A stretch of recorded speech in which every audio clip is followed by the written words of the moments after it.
فيغفر لمن يشاء ويعذب من يشاء والله على كل شيء قدير. अभी के स्टॉप करूंगी कंटिन्यू दो न पूरा पढ़ेगा बाद آمن الرسول بما أنزل إليه من ربه والمؤمنون كل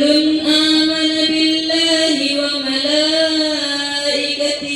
وكتبه ورسله لا نفرق بين أحد من رسله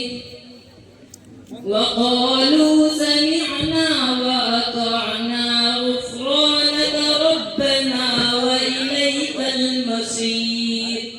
फुल स्क्रीन नहीं لا يكلف الله نفسا إلا وسعها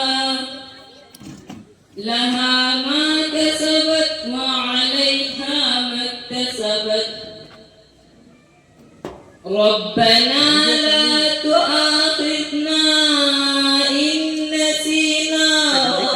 أو أخطأنا जल्दी करना नहीं शब बारात में ऐसे टूटा था ربنا ولا تحمل علينا إصرا كما حملته على الذين من قبلنا